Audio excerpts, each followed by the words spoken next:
একজন মা কখনো সন্তানের খারাপ চায় না, তবে সন্তানের ভালো করতে গিয়ে অনেক সময় আমাদের মুখে হাসিটা কেড়ে নেয়। আমাদের ভালো করা মানে তাদের পছন্দের জিনিসগুলো আমাদের উপরে ছাপিয়ে দেওয়া। কখনো ভাবে না আমাদের পছন্দ কি, আমরা কি চাই। হয়তো এটাই ভাবে তাদের পছন্দ হয়েছে মানে আমাদের পছন্দ হয়েছে।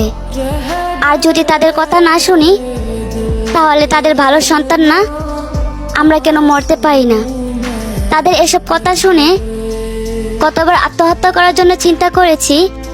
যদিও আত্মহত্যা করা মহাপাপ না হতো, তাহলে মায়ের মুখে মরে যাওয়ার কথা বলার আগেই অধিকাংশ ছেলে মেয়েরাই আত্মহত্যা করত।